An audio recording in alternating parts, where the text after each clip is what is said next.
Yo, what's going on, guys? Welcome to today's video. My name is James, and today we're doing something a little unusual. We're not working on American Muscle. We're actually working on this 2017 Honda Accord.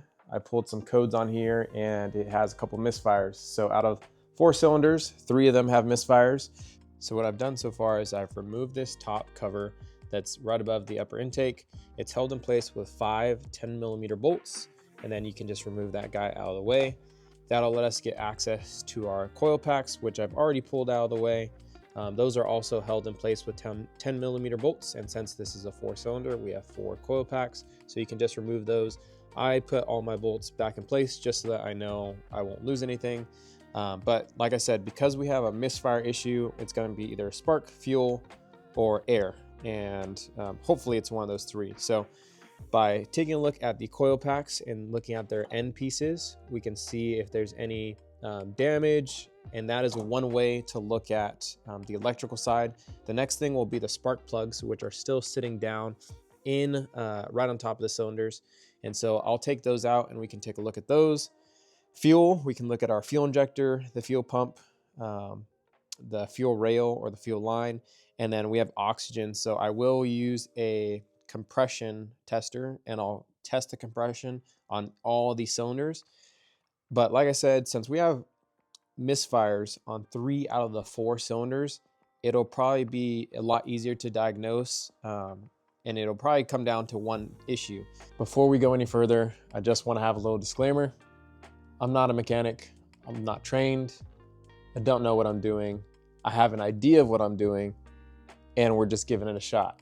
If I learn from this, it'll be a skill that I can use for all the other cars, other projects, but I'm just going based on what I've learned so far, and we're gonna learn this together, all right?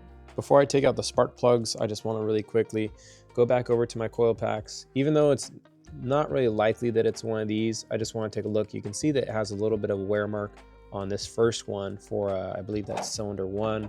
And then if I look at the next one for cylinder 2, this one looks okay. Cylinder 3, a little bit of another wear mark right here, and then cylinder 4. Doesn't look too bad. Like I said, I've looked at our coil packs. They look fine in my opinion. Yeah, there was a little bit of wear on one, but like I said, for our issue, we have 3 out of the 4 being affected. So I'm gonna go ahead, pull all 4 of the spark plugs, and then take a look at those and see if they're fouled up, if there's any damage on those. And then after that, we'll go ahead and get a compression tester. All right, I have one spark plug undone. Got my magnet. Pull this guy up and out. Oh, and this is what it looks like. Not too bad. It's not all black. It does look a little rusted right there in that ring, which is not a good sign. All right, so what I learned is that on the outside of the electrode, if there's this sandy color and texture being the key part, that means that oil is getting atomized, and it could be an indication of bad valve seals, valve stems. You can see that every single one of these guys has that kind of white sandy texture. You can feel that texture on the outside of the electrode. I don't have the expertise to change valves, or to polish those and then get them so that they're seated correctly so that oil stops bypassing everything and going into the engine. So that might just be a straight up engine out and replacement job. I'm going to do my research, but I do have my inspection camera, and I want to show you guys what the top of the pistons look like, because I've never done this before and I think it's really cool. So we'll go ahead and take a look at the top of the pistons, and you can see just how dark they are. So I went ahead, grabbed the inspection camera to see what I could look at inside the cylinder. It looked like there was a lot of heavy deposits on the top portion. But because this camera doesn't have a horizontal or sideways view, it's kind of hard to see what else is happening to the sidewalls or the cylinder walls. So I just decided that we were going to continue moving ahead and doing the compression test to see if any of these cylinders were losing compression. So, like I said, looks like we might have to do a valve job or replace this entire engine. I'm gonna watch a video, try to learn how to do the valve job, and if it looks easy enough, maybe I can get away with it. I think that means I'm gonna have to take the head off and then get a new head gasket.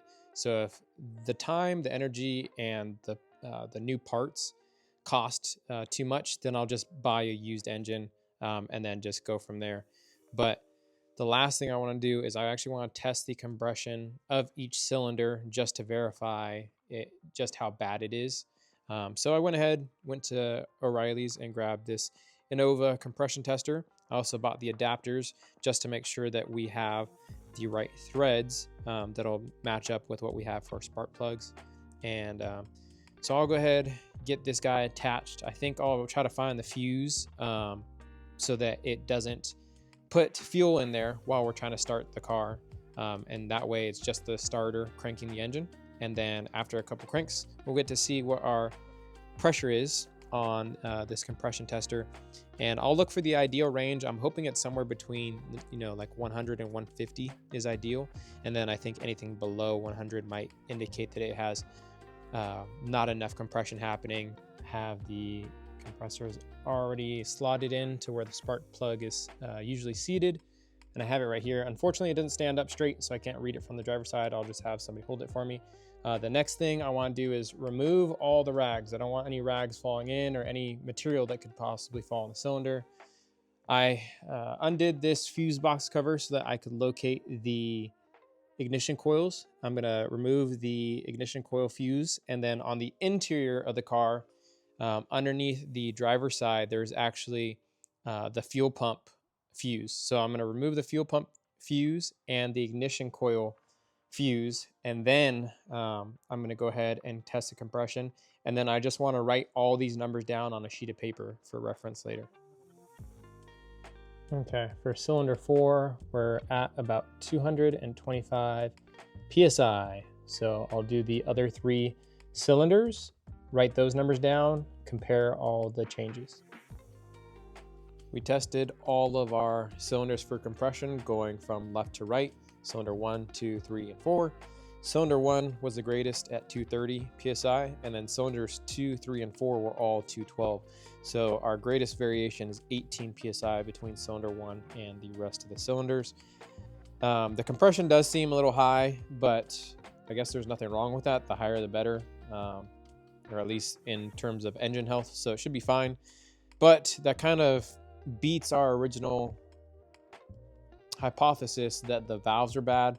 The last thing I'm thinking about doing is actually replacing this this top valve cover and getting a new gasket, which I actually have. I'll show you guys that in a second. But there's just a ton of oil that has seeped around the engine on that side and on the back, which I don't have my light to show you. But so what I'm thinking is, maybe for my new hypothesis, is that when I last did an oil change on this, maybe I overfilled it and it went into the went into the intake side and somehow got put into the engine combustion chamber that way.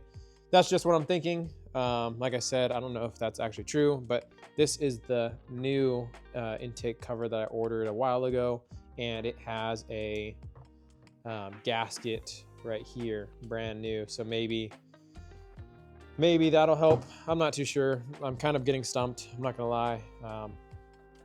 I don't know what else it could be. I try to make a checklist. I know we checked the spark plugs. We saw that those were kind of in that condition that indicate a bad valve. The fuel pump, it's not the fuel pump, so I gave that a check mark because the car runs, it just misfires. So we know fuel's getting over there. The only things I didn't check were the individual coil packs and the fuel injectors. So like I said, try to look at the coil packs at the very beginning of the video. Don't really know if they're bad, but to have 3 out of 4 of them go bad and also have this oil issue along with the spark plugs having that oil issue, I'm not too sure. So I'm just gonna have to think about it for a little bit, and hopefully I can come up with a another diagnosis, and then come up with a solution to the problem. We got the new valve cover on. Looks really clean. Started to clean a little bit of the oil around the top of the valve cover. It's got a new gasket. Everything is plugged back in. It's all cleaned up. I actually need to get some of the oil and whatnot, but went ahead, put the fuses back in. I'm gonna go ahead and put the fuse for the fuel pump, and then I'll clear the codes and see if this is still persisting. If this is still happening, then I'll go ahead and either change the plugs and or change the coil packs as well. But that's where we're at right now. And this is what the old cover looked like. There's actually a ton of oil all up inside this guy. So I'm sure that contributed to the misfire somehow. The next thing I want to do is change all the spark plugs. So I went ahead and picked up these Champion spark plugs. They're about $10 a piece, so times 4. It's about 45 to 50 bucks with tax. These are supposed to be at about 14 to 18 foot-pounds. I'm just gonna shoot in the middle and go for 16 foot-pounds, and I'll torque all 4 of these new ones in there. And this is what the new ones look like compared to the old. One thing I almost forgot to mention is that these are already pre-gapped or gapped to about 0.44. So what that means is the space between the 2 electrodes is around that 0.44 number. So we don't have to adjust that. These come at the OEM gappage, if that's the correct term. So we're gonna go ahead and just put these inside. So we changed the spark plugs and we changed the upper valve cover with a new gasket.